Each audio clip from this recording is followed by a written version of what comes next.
Welcome to Inspiration Rising. I'm your host, David Trotter, and we're here to inspire you to rise up in your life, love, and leadership. First of all, I want to give a huge shout out to all our new listeners in Sweden, Singapore, Great Britain, and Australia.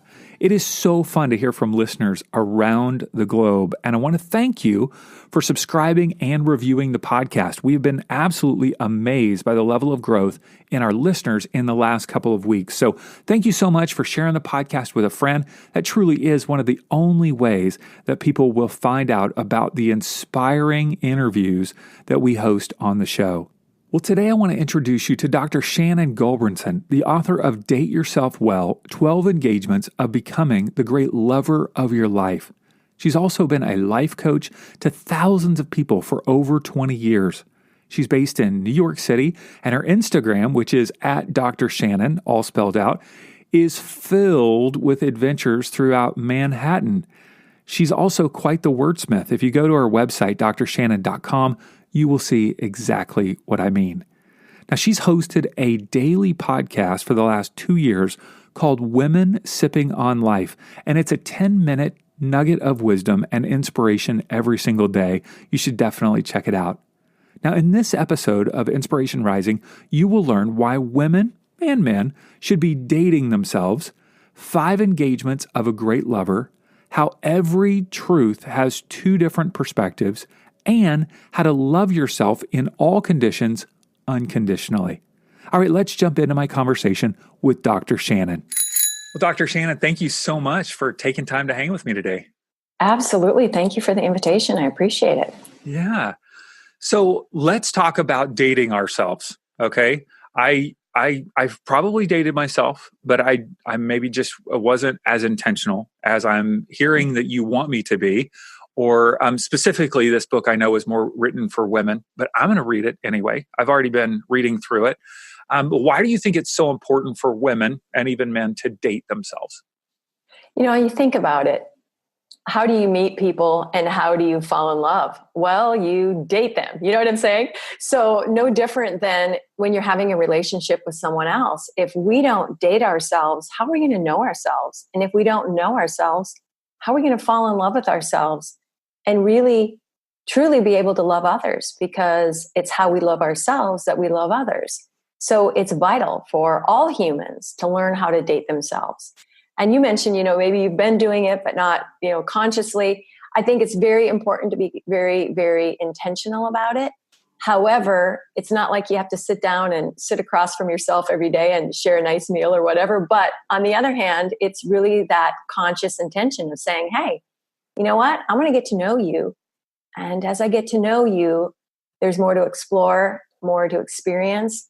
And that's really how we can fall in love with our lives. I come from a faith background that almost, I think part of what you're saying rubs against a part of me that says, if I love myself in that way, that I'm somehow being egotistical, that it's like somehow all about me as opposed to it should be about other people. But like you said, how can we love other people if we don't first love ourselves? That's part of what you're saying, right? Absolutely. And you really hit on a really big topic, David, because that's kind of the whole idea. People think, oh, that's so selfish. And I'm also faith-based. I mean, I'm a follower of Jesus. So it's like, I read the word, and the word says the second commandment, besides loving God, is that we love others as we love ourselves. And so, especially for people of faith that know that, it's like we tend to forget that. And that's the most vital thing. How can we love another if we don't love ourselves? And really, how can we love ourselves if we don't love and know God? Because that's in our DNA, love is in our DNA. So yeah. And then the whole idea of self-care, people think, oh, that's selfish, but how can you go out and pour into another cup if you're empty? And so it's one of the most selfless things that we can do, instead of saying, hey, I'm just here to serve everyone else. Well, for one, that's not really true, because people that do that, they end up burning and crashing. And then it serves no one, including the greater good. You know what I mean? So Yeah. And I learned it the hard way, David. I mean, all this, it didn't come from just an idea, and it didn't come from just reading the word. I can tell you that. I mean, like, it came from crashing and burning and finding out like there's got to be another way to this, because I was broken. At least I felt broken. I felt empty. I felt like I had given everything. And then where do you turn? Well, you turn to the one that gave you life and love, and you say, all right, there's got to be another way. When I met my wife, I just wanted to be around her all the time. And I wanted to ask her questions, and I wanted to do fun things with her, because part of it was new and exciting, of course, but there was a genuine interest in getting to know her. So, you're kind of expanding my mind to go, all right, if I'm going to learn to love myself at an even deeper level, that means that I want to get to know myself. Now, why would you say that I don't already know myself? I mean, I've been in this body a long time. Like, how would I not already know myself? Okay, great question. First of all, we kind of like when we fall in love with someone else, we get to a place in the relationship where we think we know everything about them. When the reality is we are constantly growing and evolving as people. And to really experience the fullness of the life that we have, it's a constant and never-ending process of learning and relearning and unlearning. So when we get into this idea that, oh, I know myself, then I'm like, that's a problem, because if you fully know yourself, then you've stopped looking for more to know. And you've stopped really exploring and discovering what you can do in the process of doing what I believe we're all here to do on planet Earth, which is to grow and expand and then express that. So it's vital. I mean, you can be with somebody. Think about this, David. You could sit next to somebody for the next 100 years and not know them. You could be with somebody and know certain things about them, but never know them. So we can be with ourselves and really never be with ourselves, especially when we never spend any time really in that quietness of saying, what do I like? What do I not like? Or is it based on the experiences through other people's a whole lot, views and expectations and shoulds and woulds and coulds? You know what I'm saying? Mm-hmm. So yeah, it's vital. It is vital, and it is a game changer. It is a life changer. Mm-hmm. Yeah, so much of life can be that. How much am I trying to live up to my family, home of origin? Or if I have a strong life partner, spouse, am I trying to please, him or her? Even trying to please my kids, I got to fit in a mold to fit into what they want me to do.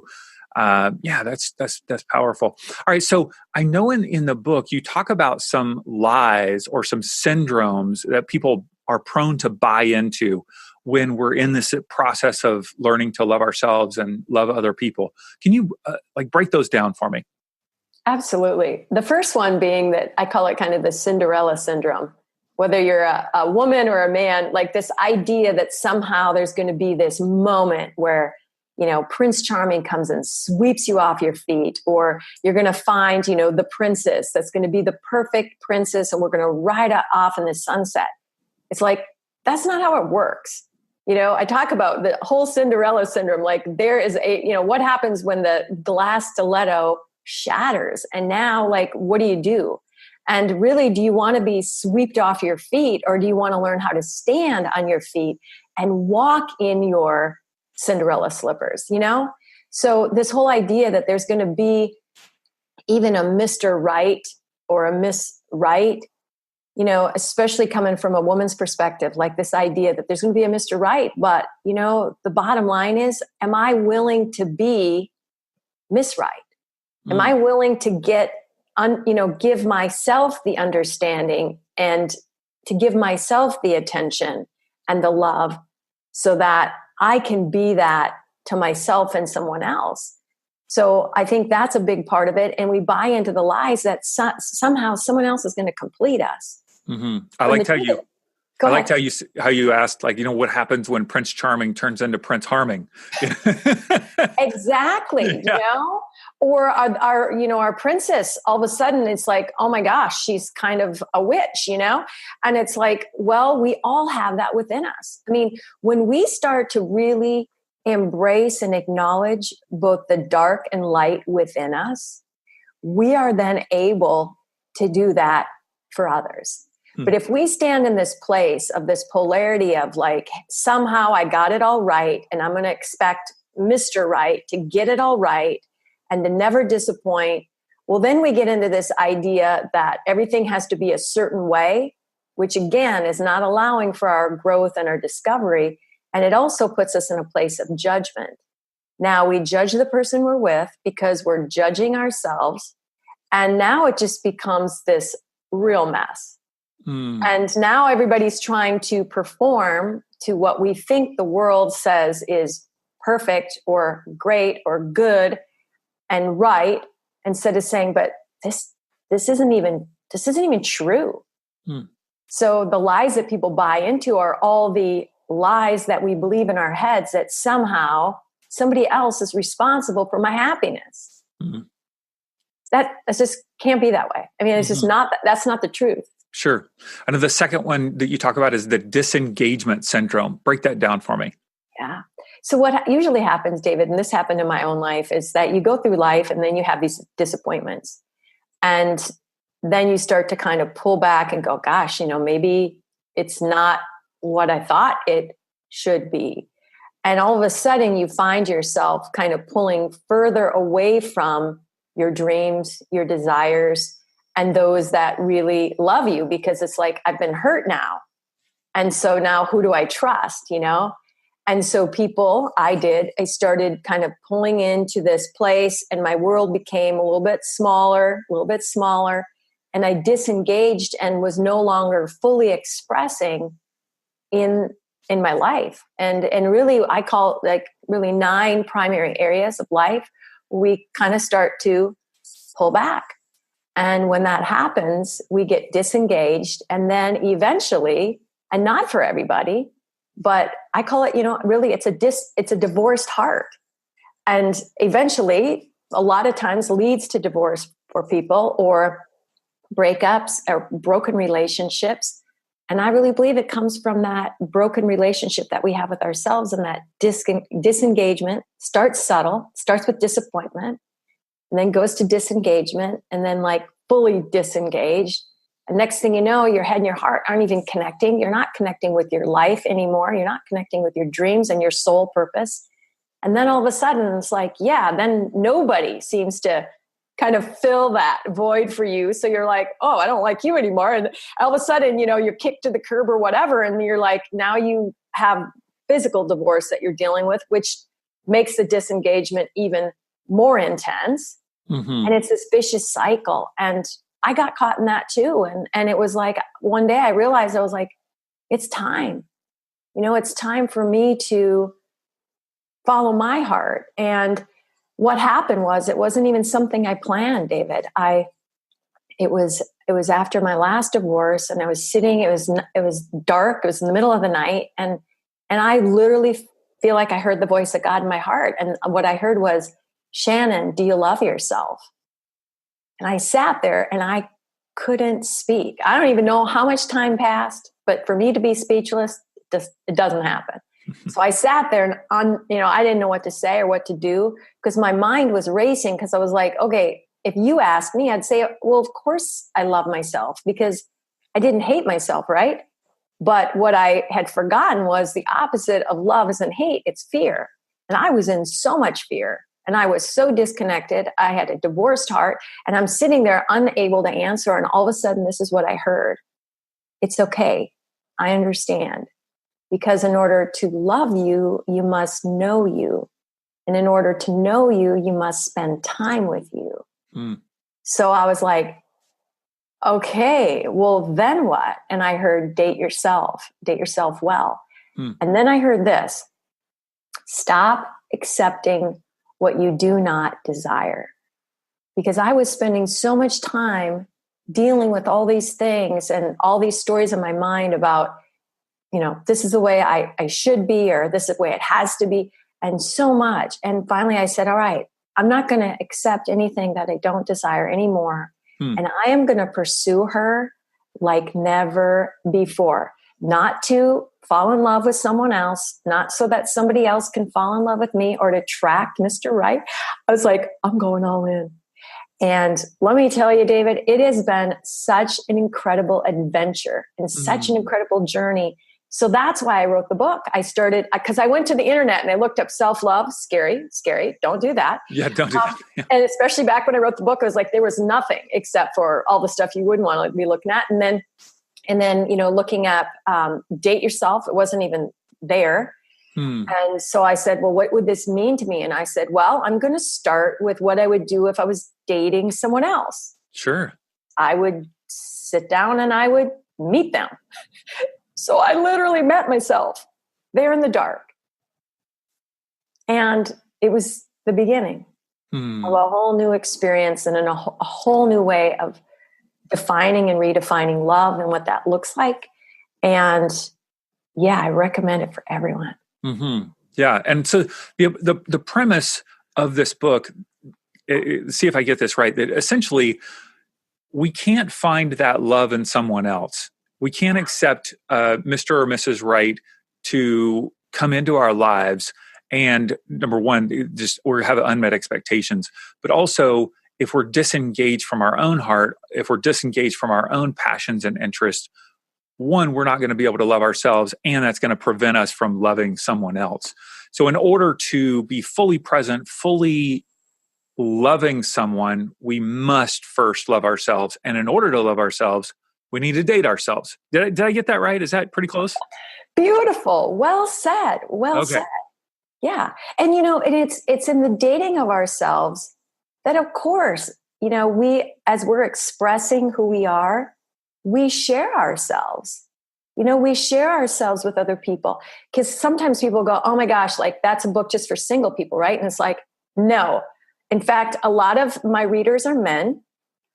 A lot of my readers are married, but they're just like, yeah, I want it. And one woman said, oh my gosh, this has changed my relationship with my husband, because she's no longer looking and being so needy on him to make her feel validated. She's getting her validation from her soul date, her sipping on life date, getting to know herself and getting to know what true love really is and what it feels like. And then when we begin to share ourselves, oh my goodness, now, as you know, it's in other relationships that we learn even more about ourselves. So this isn't simply sitting there being selfish, doing everything self-centered. It's saying, no, you know what? I am. So therefore I will. And it's, like I said, it's been really, truly miraculous, not only in my life, but the people that I'm sharing this new perspective with. Did you know there are huge benefits to meditation? It reduces stress, controls anxiety, promotes emotional health, enhances self-awareness, lengthens attention span, and improves sleep. I've created 5 guided meditations just for you. If you'll meditate with me for 5 minutes a day for 5 days in a row, I believe that you will experience a powerful transformation. It will quiet your mind, realign your heart, and focus on your priorities. You can get the 5 meditations delivered to your inbox at insporising.com/5 minutes. All spelled out, insporising.com/5 minutes. Or, of course, you can get the link in our show notes. All right, let's jump back into my conversation with Dr. Shannon. I want to get into these 5 engagements of a great lover. And by the way, at the end of the podcast, we're going to give listeners a URL to get the book for free. They just have to pay for shipping and handling. So hang in there to the end of the podcast and we'll give that URL to you. But so walk us through, you've got the second part of the book is the 5 engagements of a great lover. So tell me, break this down for me. What's engagement number 1? Absolutely. So the first one is meeting you. That's absolutely. You meet you. We meet you and you find out, what do you like? What do you don't like? These simple things that we think, oh yeah, but we never really consciously witness that for ourselves and go, oh, I kind of like that. How do I do that? Paying attention, being aware. It's really the ultimate self-awareness. And if you look at the word awareness, a lot of times it's a warness that we have, like a war going on within ourselves. I know I shouldn't do this. I should do this, and all these shoulds about everything. So like, stop shoulding on yourself. Be aware of what feels right for you, what works for you, and how you feel and when you feel most alive. And it's meeting you. And then the second one is knowing you. Because once you meet yourself, then you begin to know yourself, and you begin to really pay attention to not only how you feel, but okay, so where's this coming from? And you start to have the deeper conversations, because it comes from the deeper questions that we ask. And sometimes, David, it's the most simple questions that can have the most profound, impact. Because like the simple question of, is that true? So often we spend so much time in our heads rationalizing, shoulding on ourselves, telling stories about what we think is the truth, but never really acknowledging like what is really true here right now. What is the truth? Give me an example of how we could use that question to help get to know ourselves better. Okay, great. One of the greatest things that I learned in the process of dating myself has been this. If it can't be interpreted at least two different ways, it's probably not true. And what I mean by that is this. Truth, I think of like truth is like circular. It's a full 360. And right now, if there were other people in your studio, they're in the studio too, but what they're seeing is very different from what you're seeing. Right now, I'm seeing something different than what you're seeing, but it's true. And what happens is people get stuck on one side of the truth, and they see it only from their perspective. And oftentimes we get so stuck in this like black and white, right, wrong, good, bad, and never say, what if I were to allow myself to look at all of this? Maybe the reason why that person looked at me that way isn't because they're judging me. Maybe it's because I'm judging myself right now and I don't feel like enough. And maybe there's something going on in their life. You see what I mean? So we start to see everything from a bigger perspective and a full 360. And when we do that, oh my goodness, it frees us up to truly live from our hearts, because we're not so stuck in our heads. That's good. Okay, so we need to meet you. That's engagement number 1. Know you, engagement number 2. What's engagement number 3? Value you. To truly value you and realize that no matter what you're learning about yourself, no matter what you come to know about yourself, you have value. You are valuable. And I call it being valuably free. When you think about the word responsibility, it's the ability to respond. And so whatever it is that we're uncovering and discovering, we have the ability to respond to that and to make decisions based on that. And in our life, in my life, in your life, in our lives, to all of the listeners, we all have been given this beautiful gift of life. And we are the most valuable thing, the most valuable, like if you were, you're writing a screenplay, and you've written out the script. Well, the leading person in that play is like, nobody can do this for my life except me. Nobody can play Shannon except Shannon. Nobody can play David except David. And when we start to see like, oh my goodness, like if I don't play the role of me first, why am I playing all these other roles? Because then I'm kind of giving a counterfeit. So we start to see the value and the position and the seat that we have in our own lives is the most valuable position. Now, I'm not saying that I've put myself above God, but I'm saying it's God, then it's Shannon. And it used to be God and everybody else. And then Shannon was like, who is Shannon anyway? Even though from the outside, it looked like I had it all going on. But that's because I was out here serving everybody given everybody what I thought they needed or what they should have without ever really asking some of the deeper questions of myself. So we are the most valuable position in our lives as far as I can't play anybody else's role. They can't play my role. I have to really own my own lane, own my feelings, and not project them onto you and say it's your fault. No, what's my responsibility here? And when we start to own that, we become what I call valuably free. And that's powerful. Mm-hmm. By the way, you are quite the wordsmith. I mean, you love words. I do. You love words. And you twist words to create this new nuance and this meaning, a 360 meaning of a word. Yeah. You're out of control, Dr. Shannon. Completely. And I know this about myself, David. And what's so funny is I don't try to be that way. Yeah, it just comes naturally. It comes, I see it. And I love probably I've spent a lot of time reading the dictionary. And when I see a word, like say like no, K-N-O-W, I will go look that word up, even though you and I are like, of course we know what no. Oh my goodness, you'll start to get a different perspective. And yeah, so yeah, I'm a wordsmith and it's part of my gift here to planet Earth, I guess. I love it. That's so fun. Okay, so I'm meeting myself, I'm knowing myself, I'm valuing myself. What's the fourth engagement? Being yourself. We must be ourselves and be. And okay, another wordsmith here now. The word better. I'm kind of over better, kind of like I'm over potential. Okay. Better is like, do you know how many people are getting better every day, but they're still SICK? All right. And people are seeking better, better, better. I spent hundreds of thousands of dollars traveling all over the world, trying to be better. Okay. And I kept thinking, well, okay, if I just learn this, then I'll fix myself. Or if I just do this, then I'll be lovable.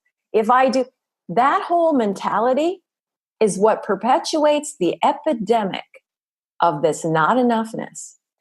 So like, and then, so I gave up better a long time ago. And then I was like, ooh, I'm into best. And then I realized one day I was like, what the heck is best? Because quite honestly, sometimes best looks like this, simply getting out of bed. I redefined best a long time ago to being excellent starting today. Because one day I said, you know what really is the best version of Shannon? And I go, it's the true version of Shannon. So what is the true version of Shannon, which takes me back to, engagement 1, engagement 2, engagement 3. And I said, you know what? Both best and better start with be for a reason. If we desire to expand, grow, become, that's another one, become better, become our best, be honest with who you are, be her, be him, and fully occupy that space that nobody else can for you. And let me tell you, being takes on a whole new meaning. And the last engagement, give it to me. Love yourself. Plain and simple, like right there. It's truly love ourselves. And I haven't actually made this public yet, but I'm taking back what I've said up until this point about unconditional love. Because years ago, when I finally realized, like, I had an unconscious belief that I wasn't lovable. I didn't know that. But as soon as that unconscious belief came out, and because I had been seeking that and was like, gave my heart permission to show me, it showed me. And I was like, oh my gosh, I don't believe that. And I was like, it's time to try on a new belief. So I did. And wow, life has completely changed since then. But this whole idea of that, I remember I called my mom and I was like, Mom, I'm like, oh my gosh, I've been seeking unconditional love from another person.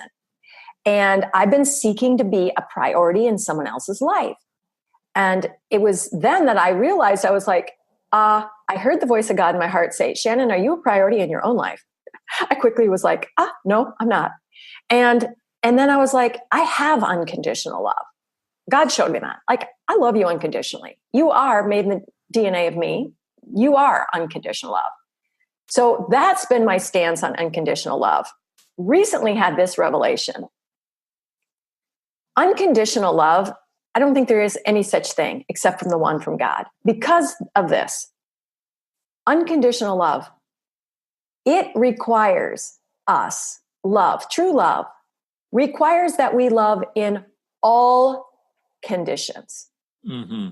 This idea of unconditional is BS, because you know what? We're required. I mean, no, it's not a requirement. I believe the full expression of love and truth is loving in all conditions, unconditionally. You see what I mean? But in all conditions. And it's this idea of that. I need to become 10 pounds lighter, 100 pounds lighter, thinner, more successful, more money, get the guy, all this ridiculous stuff that we as humans tell ourselves in order to, really love ourselves. Well, it starts with loving yourself in all conditions. And when we begin to love ourselves in all conditions, now that's true love. Makes sense?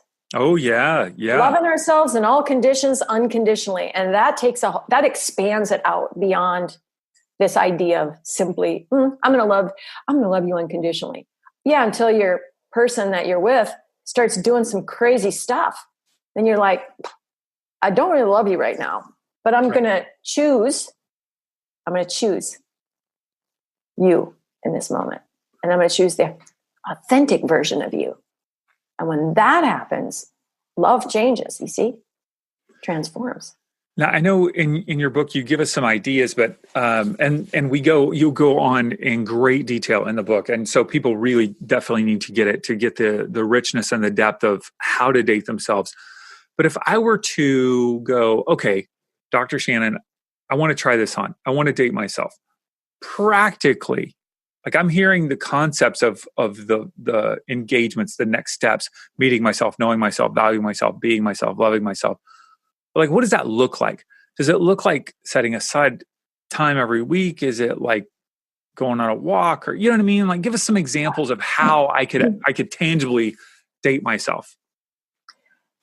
Getting connected and staying connected with ourselves and our hearts. Okay. So really locating where we are. In another book I wrote, step one, you gotta really kind of like locate yourself, right? But before the location and locating ourselves, it's exposing ourselves. So it's being willing to get truly honest with ourselves, then locating ourselves and going, all right, where am I? So I take people through a very, very incredible process of finding out really how engaged or disengaged you really are. And if you would like, I can take your people through it right now. And there's 9 areas. So what you'll do is you'll sit down with a piece of paper and a pen. If you're driving, make sure you wait until you pull over until you do this. And the first thing is you're going to rate everything from 1 to 10. Let your heart speak. Number 1 is in the area of love. Give yourself a rating, 1 to 10. Second area is your spiritual aspect of you, spiritual aspect of your life. Give it a rating, 1 to 10. Next is your self-care, everything that has to do with you, self. Give it a rating, 1 to 10. Next, we have time. How you're relating to time. How is your time? A lot of times people say, time management, Well, I don't believe it's necessarily meant to be managed. It's meant to be lived well. So let's look at that and say, all right, time, 1 to 10. Next one is thoughts. It's our thought lives. On the outside, people see what they see, but what's going on inside of our thoughts, that's what we become eventually, right? So what are your thoughts, 1 to 10? And then growth. How would you rate the level of growth in your life right now? How much time and attention are you giving to your personal growth? And then life's work. And sometimes people go, what does that mean? Does that mean a job? Well, for some people it can. I think a life's work is an expanded version of JOB, but it's your life's work, 1 to 10. And then finances. How are you with your money and wealth and all of that?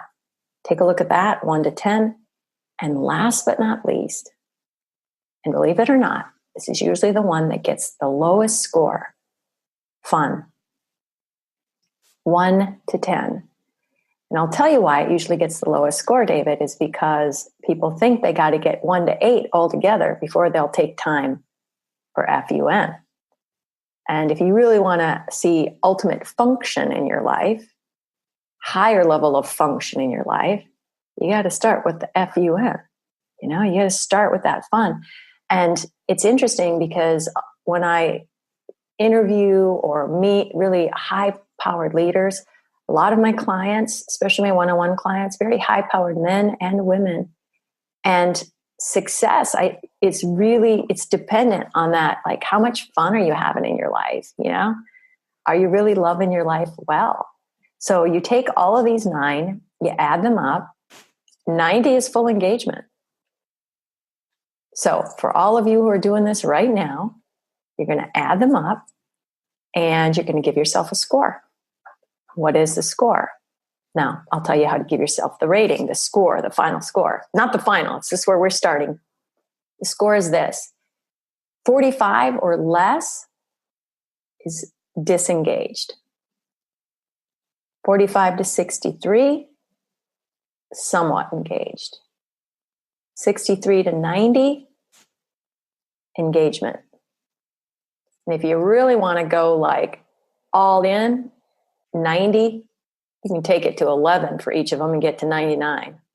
I believe 100 is only fully like available for after we pass beyond this like earthly life. But having said that, these 9, I go through and explain all of this. I have an ebook, a free ebook that people may be interested in as well. And I go through each one specifically and then what to do with your lowest 3. But that's a great way to begin locating yourself to go, all right, this is where I'm at right now. Is this the desires of my heart? No, I desire to be fully engaged.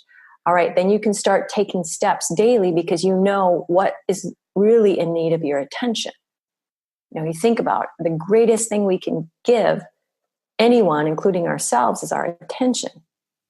So when you look at, a real practical step then from saying, all right, this is where I am, I'm engaged or not engaged, is the, really when we talk about the 5 engagements of a great lover, and then we look at, 7 engagements that really take people through, like, how do you become a great lover of your life? And how do you fall in love with your life? One of those is learning to become likable. Engagement 6 is likable, able to like. Most people, when they go through life, they will make a big list of everything they want their partner to be like or their life to be like.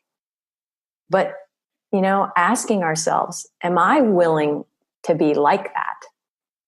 The infamous write your list, if you're looking for Mr. Right, is to sit down and write all this stuff out. Well, my list was, I think, about 111 things. And I was like shocked. I was like, whoa, everything from he's got to love Seinfeld, he's got to love God, all these things, all this stuff. And then one day I said, Shannon, are you that? How can you expect that from someone else if you're not that?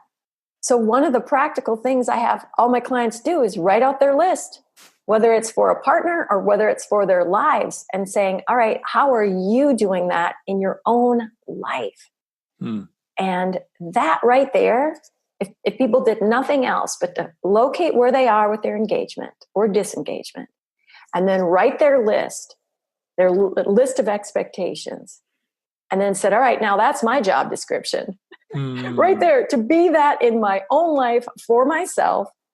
And then I can share that by being that for others. Mm-hmm. But wow, practically speaking, because people think dating ourselves well is like, going and getting a mani-pedi. I'm all about the mani-pedi. But you know what? The reality is like you can do all the stuff on the outside and you're still just simply putting on, making yourself feel good. Let me tell you, dating yourself well sometimes doesn't feel good. Just like being in love with someone. This doesn't feel so good. Mm-hmm. Or until you feel like you've been disappointed or you've lost love and it's like, oh my gosh, love hurts. Mm-hmm. But you know what? I would rather love and lose and never really lose than to never love at all, right? Mm-hmm. So yeah, it's not just the fluff on the surface, go buy myself a new outfit. There's time for that too, of course. But it's the deeper things that matter most. All right, I've got two a little bit off the wall questions for you to end with. Yeah. Number one, what is your tattoo on your wrist? Oh, it says adventure. Okay, so I'll tell you the little quick story behind this. It was December 23rd, 2012, and I was in New York visiting my daughter. She's a student at NYU, and we had gone to a church here, phenomenal. And we had such a great experience for our Christmas Eve service. And then my daughter wakes up the morning of, I think, Christmas Eve morning and says, Mom, I had a dream last night that I got a tattoo. And I was like, really? And she's like, I think I want to get a tattoo today. And I'm like, oh, okay, honey. Even though I have a tattoo on my shoulder, I was like, okay, honey, I'm not against tattoos, but like, what are you going to get? And I suggest you put it somewhere where you can cover it up if you would choose to. I go through the whole thing. I take the mom hat on. Even though I'm like, I have one in my back. I was like, okay, I'll take you through the list. So she said, well, I think I want to simply get a word. And I think I want it on my wrist. And I said, okay, well, then you could cover it if you wanted, with a watch or whatever. And I said, well, what word would you get? She goes, of course, my favorite word. And I was like, adventure. So we're walking over to the tattoo place. I mean, we made this decision like that. And she's like, we're walking over there and she goes, Mom, you should get one too. Should. And I was like, nah, I'm good. I said, I don't need another tattoo. And she's like, no, but Mom, it'd be awesome. We have matching tattoos. I was like, no, I'm not doing it. So we get over there to the tattoo place and he starts doing it. And all of a sudden it was like, yeah, I'm doing it. I made this decision. I'm doing it. I put this thing on my wrist. Let me tell you, David, I put it on my wrist thinking, oh, I'll probably cover it up, especially when I was working at the cancer hospital. I was like, what are these patients? What are we going to think? I have never covered this thing up. This thing has been a reminder because it was right around that time that I started dating myself. It was interesting. And I was like, wow, yeah, it's a reminder. So adventure. No greater adventure than the one of dating and falling in love and loving yourself well. I love that. All right, last question for Dr. Shannon is, if you were to date any character on Seinfeld, who would it be and why? Oh, that is fabulous. Okay. Because I know you love Seinfeld. That's why I'm asking. I do. I'm sitting here. I'm like, okay, I'm going through all the reasons because I love them all so much, but it would have to be Kramer. Now, Kramer, the reason why I say that is this, because he makes me laugh.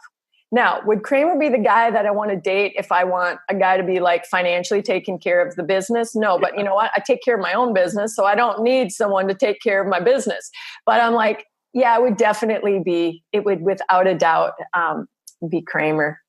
For sure. For sure. That is great. And you know who else? The Wiz. Remember The Wiz? I'm the Wiz. Yes. Because he always cracked me up. I loved his perspective. I was like, he's the Wiz. So anyway, but definitely Kramer's my choice. I would like to meet the woman who says that she would like to date the soup Nazi. That would be funny. Exactly. Yeah, that would be an interesting mix, wouldn't it? Well, so we let people know that they can actually get this book for free. They just need to pay the shipping and handling. And so where can they go to get that? And how can they reach out and connect with you if they would like to get your assistance on any other part of their life? Thank you for asking. It's dateyourselfwell.com. And they can reach out and email me if there's any questions at drshannon@drspelledoutshannon.com. And I mentioned my free ebook with the engagement rating. I would, if you want to check that out too, that's totally free. You can get it online at Soul Date Yourself, and that's SOL dateyourself.com. SOL stands for Sip on Life. Sip on Life. Come on now. I'm picking up on what you're putting down here. I'm getting it. I'm getting the acronyms. Okay, it's good. Yep. All right, so dateyourselfwell.com. You can check out Dr. Shannon's book and get it for free. Just pay the shipping and handling, or you can go to drshannon.com, which is all spelled out. Of course, we'll have all those links to your social media in our show notes at launchyourself.today. So Dr. Shannon, thank you so much for sharing your wisdom, and we're excited to have people get your book. Thank you so much, David. And to all your incredible listeners, thank you for allowing me to pour out my words today and my perspective. And really, I trust that it's going to awaken some hope in the hearts and souls of women as well as men that will listen. So thank you. And thank you for all the work that you're doing as well. I really appreciate it. Get Dr. Shannon's best-selling book, Date Yourself Well, by simply paying for shipping and handling at dateyourselfwell.com. That's dateyourselfwell.com. You can also check out all our other links to our websites, podcasts, social media accounts in our show notes or at insporising.com. Also want to encourage you to share the podcast with a friend. When you share your learning, something that you were inspired by or something you learned, you're actually solidifying them in your own mind and your own heart. By sharing learnings with somebody else, it's one of the easiest ways to reinforce it in our own lives. So tell a friend what you learned or how you were inspired by the Inspiration Rising podcast today. All right, as you go out about your day, may you know that you are truly loved. You're not loved for just who you were or who you can be, but you're loved just for who you are. All right, talk to you next time.